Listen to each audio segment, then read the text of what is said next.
Ampahalalao ahy izay lalana tokony alehako. Ampahalalao ahy izay lalana tokony alehako.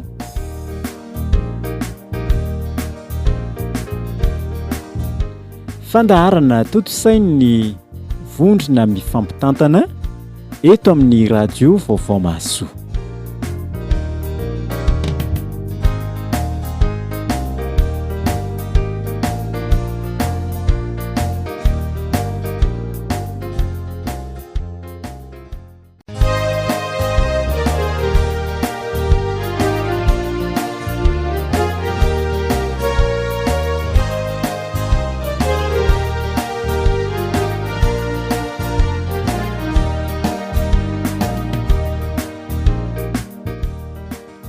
Ampahalalao ahy izay lalana tokony alehako.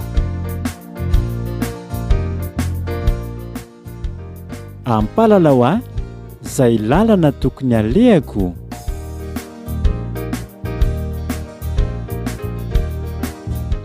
Fandaharana toto-sain'ny Vondrona mifampitantana eto amin'ny radio vaovao Mahasoa.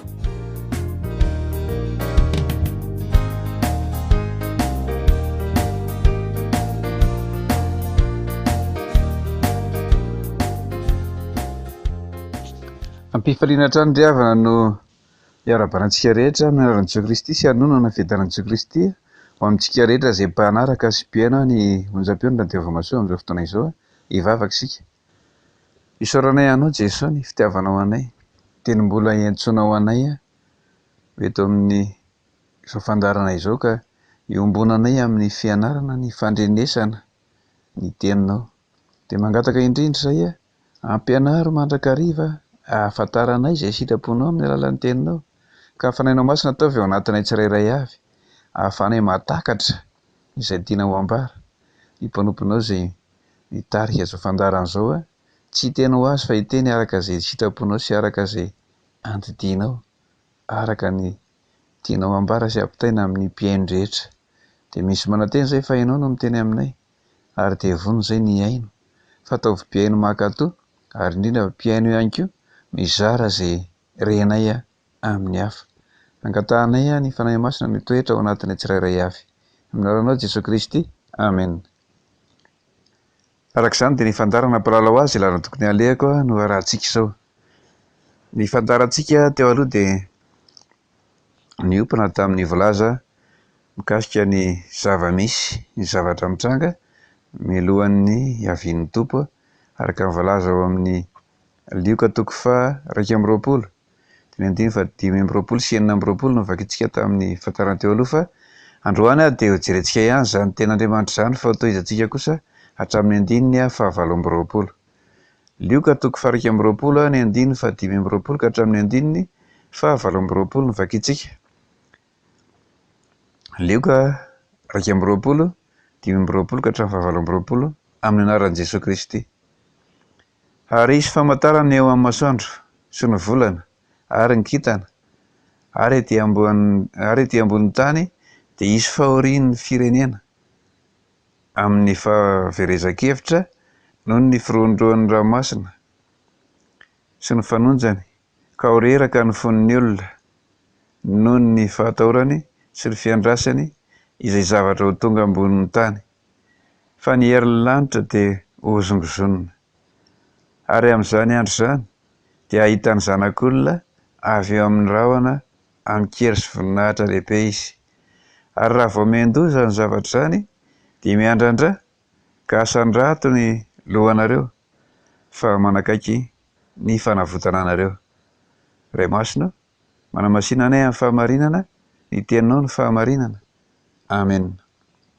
Arak'izany dia mbola manodidina ny famantarana maro samihafa izay nolazain'ny tompo fa ho avy sy ny fiandrasana ny fiavian'ny tompo, ny famantarana izay mikasika izany, ary fampaherezana antsika ny amin'ny filazana fa akaika ny fanavotana antsika raha mitranga izany zavatra rehetra izany. Dia izay no resantsika amin'ity fandaharana androany ity. araka ny efa hita amin'ny fiainana andavanandro zay mitranga etseroa iainantsika dia zao. Ny ankamaroan'ny famantarana zay nambaran'ny tompo fa ho avy mialohan'ny aviany dia efa tapitra nitranga avokoa. Miara-mahita zany tsika araka ny efa niresahana lava nisahana matetika tamin'ny fandarana teo aloha. Fa izao ny zavatra anankiray zay tokony ho anatin'ny saintsika.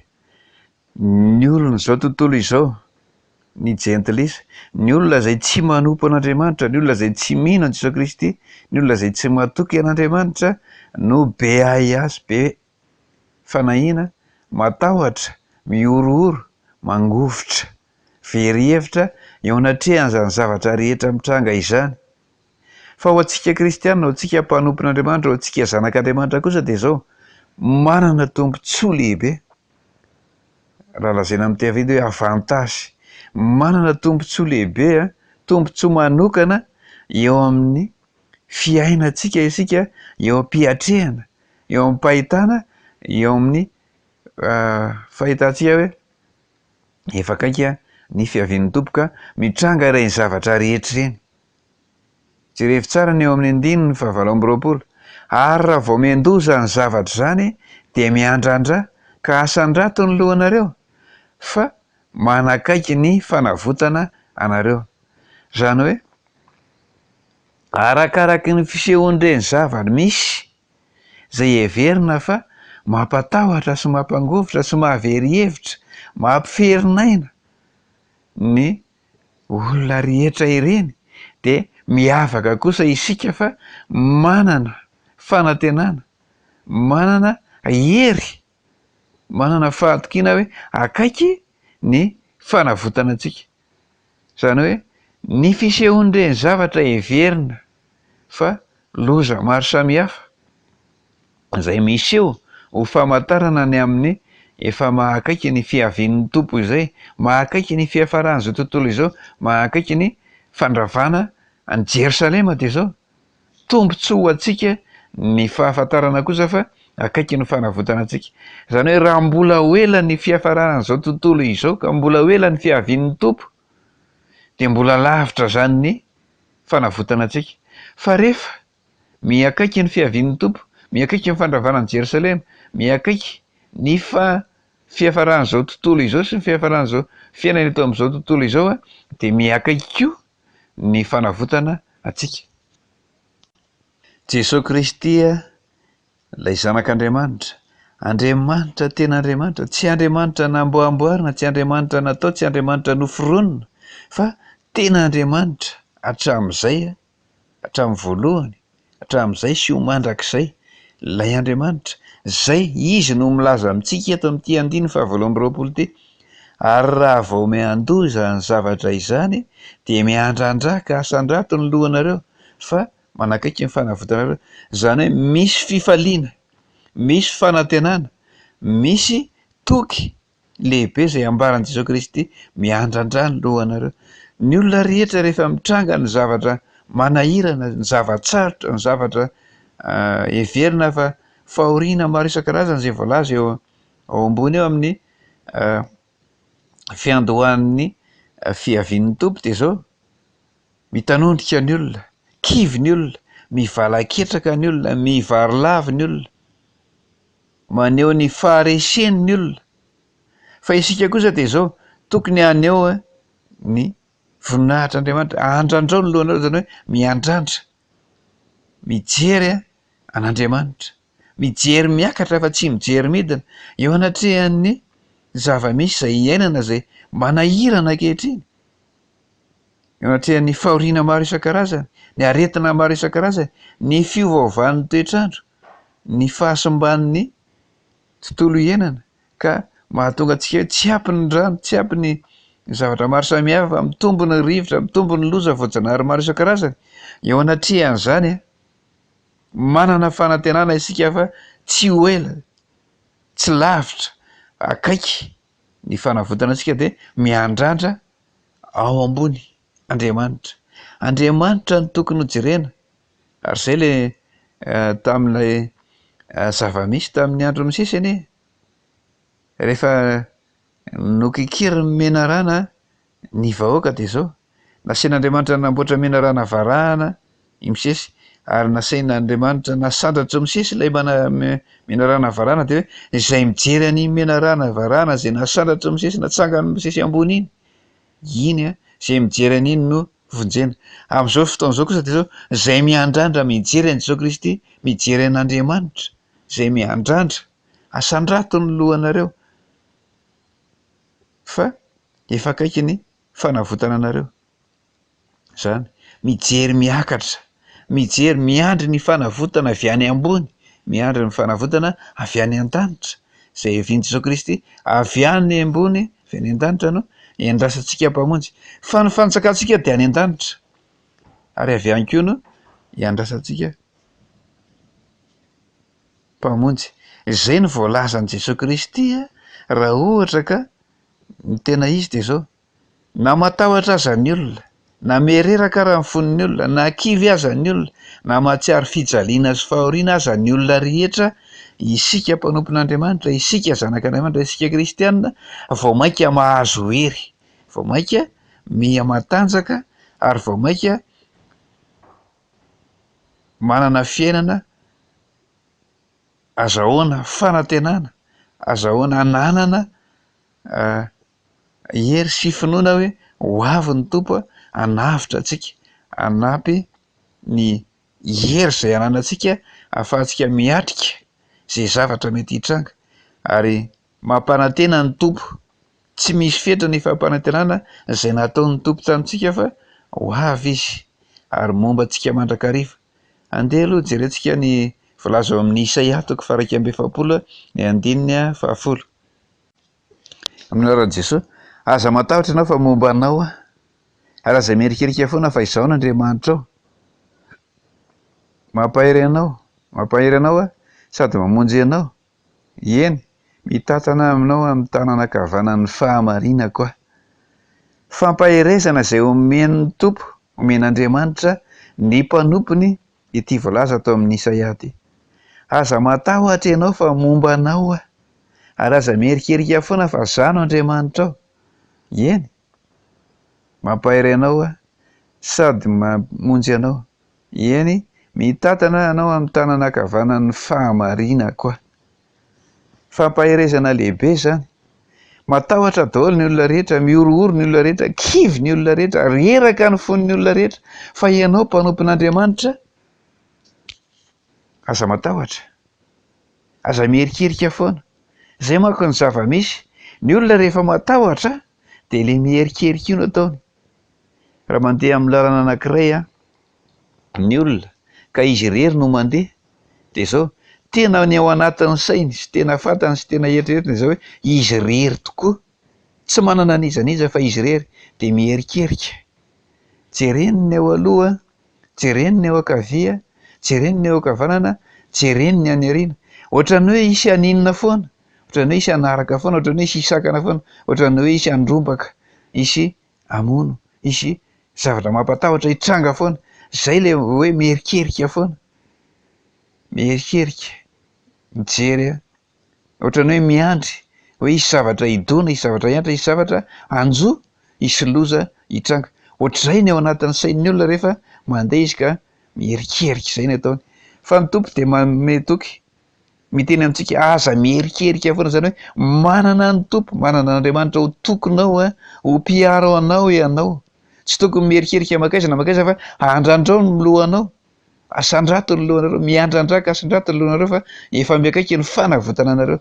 Tsy mijery miankavia, tsy mijery miankavanana, tsy mijery any aoriana, tsy mijery aiza seza fa andrandrao ny loha any amin'Andriamanitra, any an'i Jesoa Kristy, any no tokony ho banjintsika, any no misy ny fanavotana antsika.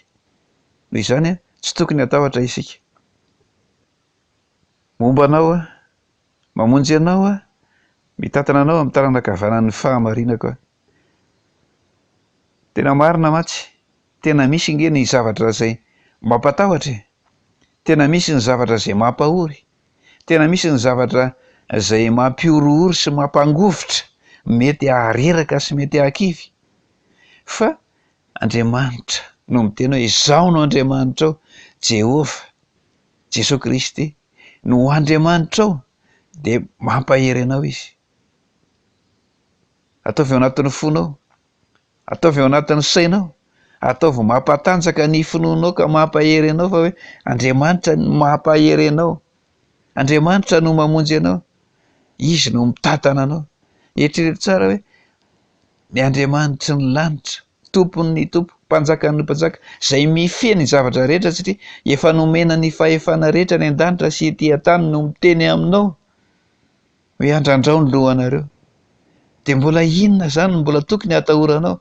Izy no mifehy ny zavatra rehetra, n'inona loza, n'inona zavatra izay mampatahotra sy mampahory, izay eritreretin'ny olona rehetra dia tsy tokony heritreritra an'izany ianao, fa ny tokony ao anatin'ny sainao dia izao: Andriamanitra momba anao, Andriamanitra miaro anao, ilay tompon'ny tompo, mifehy ny zavatra rehetra, tompon'ny zavatra rehetra, izy no momba anao, izy no mamonjy anao, manome toky anao. Dia inona mbola tokony hatahoranao amin'izany? Tsy tokony hatahotra n'inona ianao fa tokony manaiky fotsiny izay lazainy, manaraka fotsiny izay lazainy. Ary zava-dehibe zany hoe fanekena, finoana, fanarahana izay ambaran'Andriamanitra izany. Raha ny sitrapon'ny olona izao tontolo izao, raha ny sitrapon'ny jentilisa, raha ny sitrapony izay tsy mino an'Andriamanitra sy tsy manaiky an'Andriamanitra dia izao: satriny ary tiany ny faniriany dia tsy ho tonga, izany hoe faran'izao tontolo izao zany tsy ho avy ny tompo. Zany ny fanirian'ny olona izay tsy mino an'Andriamanitra, izay lavitra an'Andriamanitra, izay mpandahy an'Andriamanitra, ny antikristy, izay tsy mino Jesosy Kristy. Izany no faniriany. Mety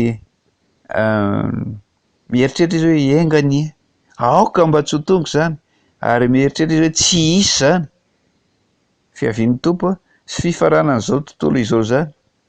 Zany no faniriany.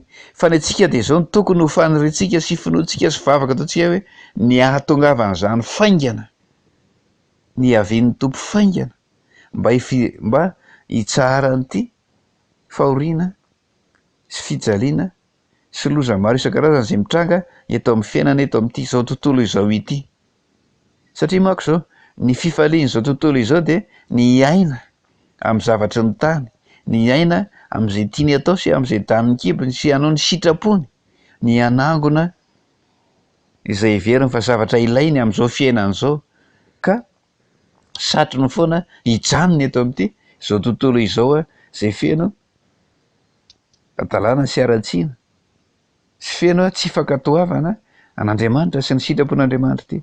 Fa ny antsika dia izao no faniriantsika: miala eto amin'ity tany fandalovana izay misy fahoriana sy misy tomany sy misy ranomasy sy fijaliana ity, fa miditra mankany amin'ilay fahasambarana miaraka amin'i Jesosy Kristy izay feno fiadanana, fiainana feno fiderana an'Andriamanitra, fiainana feno fifankatiavana, filaminana, fahasambarana any amin'ny fiainana mandrakizay ao amin'ny fanjakan'Andriamanitra. Fanjakana eto amin'ity izao tontolo izao ity, fanjakana feno fitiavan-tena, feno fanapakana, feno fitsiriritana, feno fialonana, feno karazana faharatsiana maro isan-karazany izay mitranga eto amin'ity izao tontolo izao ity. Izany no misy eto. Fa sika te hiala amin'izany,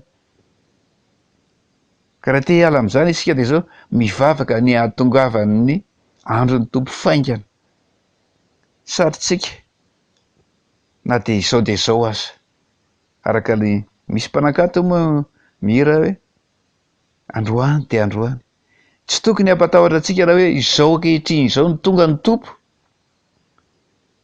fa ny tokony hampatahotra antsika dia izao: isika mbola tsy vonona, isika mbola tsy niomana, isika mbola miaraka sy te hiaraka hanao ny fiainana eo amin'izao tontolo izao. Zay no mety ho loza ho antsika. Fa raha tapa-kevitra isika ka vonona isika dia izao sarotsika zao dia izao tonga ny tompo. Ny zavatra anankiray dia izao: miteny ny tompo, miomana, miambera, fa tsy fantatrareo izay hiavian'ny tompo. Ka ny fahavinoanantsika hiatrika ny fiavian'ny tompo no andrasana, fa ny tompo tsy ho ela, tsy ho ela ny tompo, ary ny tompo tsy mahaela ny teny fikasany dia ny amin'ny hiaviany indray, hanavaka ny ondry amanosy, hanavitra, hanafaka handray ny mpanompony rehetra. zavatra tena mampatahotra ny olona zao tontolo zao azy zany zany fiavian'ny tompo zany tena mampatahotra ny olona zao satria fandringanana ny ho an'izay tsy mino rehetra any amin'ny fijaliana any amin'ny elo mirehitra afo mandrakizay no ho an'izay tsy mino rehetra ho an'izay eo ankavia ho an'ny osy fa ny ondry zay makato ny tompo zay endry tsara manaraka ny sitrapony izay makato azy de zao zanak'Andriamanitra mpandova an'Andriamanitra miaraka amin'ny Jesosy Kristy ao amin'ny fanjakany fiadanana fahasambarana fifaliana mandrakizay zany no miandry ka tsy misy tokony atahorantsika ninona mitranga amin'izao fiainana zao fa ny tompony efa miteny hoe aza mierikerika foana aza matahotra za no mamonjy anao za no mitantana anao amin'ny taranakavanana ny fahamarinako ho azy tsy ho ela ny tompo ry havana ary efa mandondona eo am-baravaran'ny fonao izy araka ny voalazany amin'ny apokalipsy hoe indro efa mitsangana eo am-baravarana ka mandondona raha misy mihaino feoko ka mamony varavarana dia hiditra ho aminy ka hiara-misakafo aminy ary izy amiko. Apokalipsy 7:20 misy zany efa mitsangana eo am-baravarana ny tompo mandondona te hiditra hiara isakafo amiko sy aminao raha sitraponao raha misy mihaino feoko izy ka mamoha varavarana zany hoe ny tompo efa vonona ny tompo efa eo am-baravarana efa mandondona fa ny fanapahan-kevitra isika ny fanapahan-kevitro ny fanapahan-kevitrao ny sitrapoko sy ny sitraponao amoha ampandroso azy apiditra azy ao anatin'ny fonao zay efa vonona hiara misakafo amiko sy hiaraka misakafo aminao zay no andrasana ny famonjena efa vita ny mpamonjy efa vonona ny zavatra rehetra zay omanina ho antsika amin'ny fiadanana sy ny fahasambarana efa vonona efa voaoma anatry ny ela miandry antsika ny tompo isika no andrasana fanapahan-kevitritsika no andrasana eritrereto tsara hoe misy dia ale efa vonona ny fiara efa vonona ny sofera efa vonona ny zavatra rehetra ilaina ny an-dalana sy any amin'izay toerana ho ale fa ianao no andrasana hiditra ao anatin'ny fiara dia hanainga ny fiara andeha ho any amin'indray toerana izay tianao ale sy tokony ale ohatr'izany ange izao zava-misy izao ny zavatra ambaran'ny tompo dia ohatr'izay ny tompo efa vonona ny amin'ny zavatra rehetra ny amin'izay hanavotana anao hanatanterana ny teny fikasana izao no mamonjy anao izao no mitantana anao amin'ny taranakavanana fahamarinako aza matahotra aza mierikerika foana fa momba anao andrandrao ny lohanareo miandrandra fa efa akaiky ny fanavotana anareo zany anie ny zava-misy fa isika no andrasany isika no mangatahakandro foana variana amin'izao fiainana izao sondriana amin'izao fiainana izao mandany andro amin'izao fiainana izao fa ny fanapahan-kevitritsika tena ino Jesosy Kristy tena andray an' Jesosy Kristy tena hiara-miaina sy iombinaina amin'i Jesosy Kristy izay no andrasana andeha ho tanterahana ny tononkiratsika aoka ny foko sy ny fonao hiara mitempo aoka ny saiko sy ny sainao iray safidy zany no andrasana raha oviana no tanterahantsika zany hoe saintsika miray safidy amin'ny sain Jesosy Kristy zany ny sain Jesosy Kristy iny dia tsotra fanatanterahana ny sitrapon'Andriamanitra izay manao ny sitrapony raiko izay any an-danitra zay ny tadiavin'i Jesosy Kristy ny ray mitady ny olona hivavaka aminy amin'ny fanahy sy ny fahamarinana tena mila tena mivavaka amin'ny fo amin'ny fanahy sy ny fahamarinana ny fanahintsika rehetra entina manompo an'Andriamanitra sy mivavaka amin'Andriamanitra manao ny sitrapon'Andriamanitra amin'ny herintsika rehetra ka amin'ny fahamarinana no nitanterahana zany tsy amin'ny fahazarana tsy amin'ny fiatsaram-belatsia tsy amin'ny fisehosehoana tsy amin'ny fitiavana voninahitra fa tena amin'ny fahamarinana tena hoe mpivavaka marina kristianina marina zanak'Andriamanitra marina tsy misy fitaka zany no tadiavin'Andriamanitra hivavaka aminy sy hanompo azy ao anatin'izao fiandrasana ny fiavian'ny tompo izao. Efa akaiky ny tompo e, miorooro ny olona, matahotra ny olona, miferina aina ny olona, reraka ny fon'ny olona, very-hevitra ny olona, eo ampiandrasana izay zavatra hitranga. Fa isika kosa tokony mitombo hery, miampy ireny mpandehanana izy, araka ny voalazana Salamo hoe izay mahatoka an'i Jehovah dia tahaka amin'ny tendrombohitra Ziona, ary dia voalaza hoe miampy ireny mpandehanana izy, zany hoe mitombo ny herintsika eo ampiandrasana izay zavatra hitranga, satria ho avy ny tompo ilay ho fanavotana antsika, ho mpamonjy antsika, handray antsika ho any amin'ny fanjakana. Inona ny atahoranao?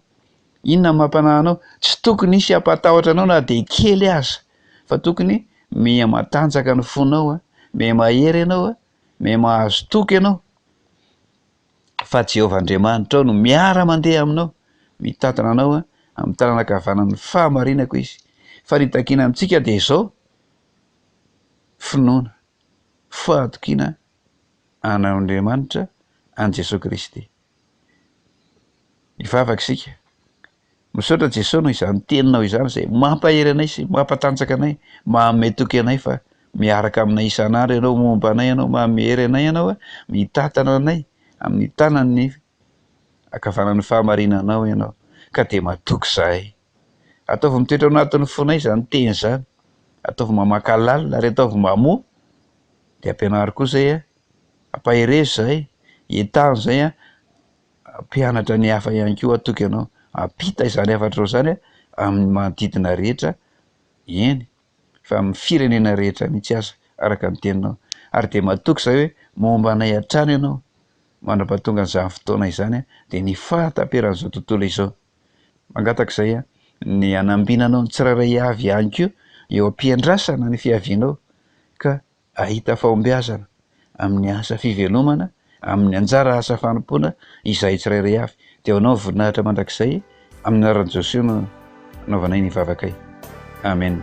Dia mametraka mandram-peona mandram-pitafa amintsika rehetra amin'ny alalan'izao hira izao indray izay mandram-peona tompoko an'Andriamanitra voninahitra. Amen.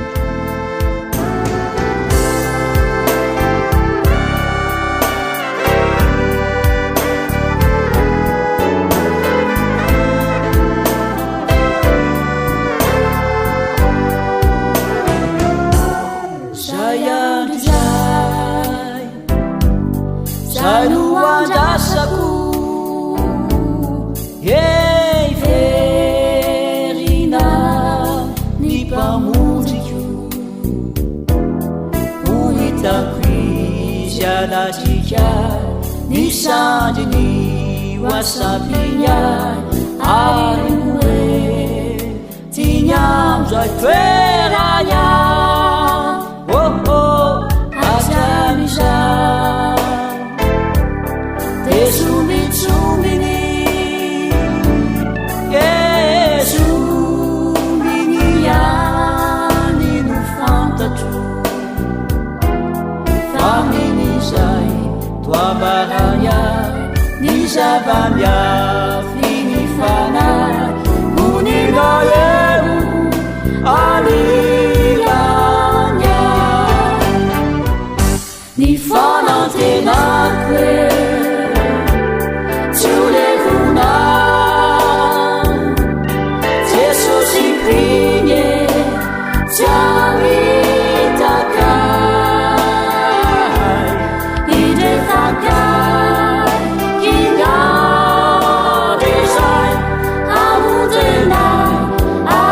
Sosio Maranatha.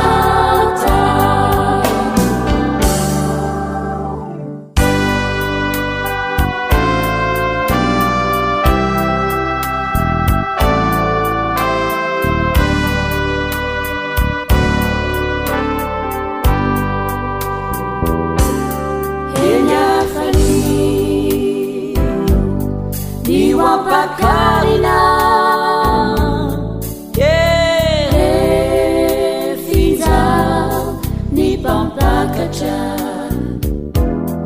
Tutuluci faiteti sajeleni masuvavaweri lasa tuku nizavachataru oh kamifune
ampalalao ahy izay lalana tokony alehako.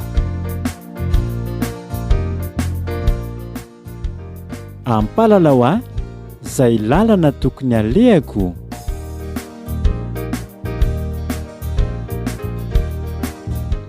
Fandaharana toto-sain'ny Vondrona mifampitantana eto amin'ny radio vaovao mahasoa.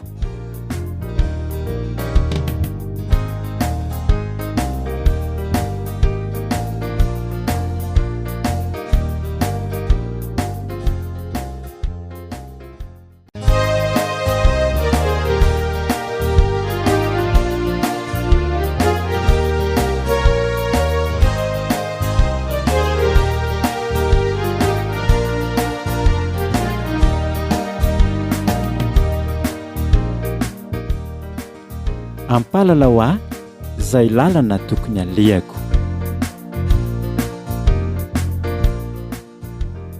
Ampalalao ahy izay lalana tokony alehako.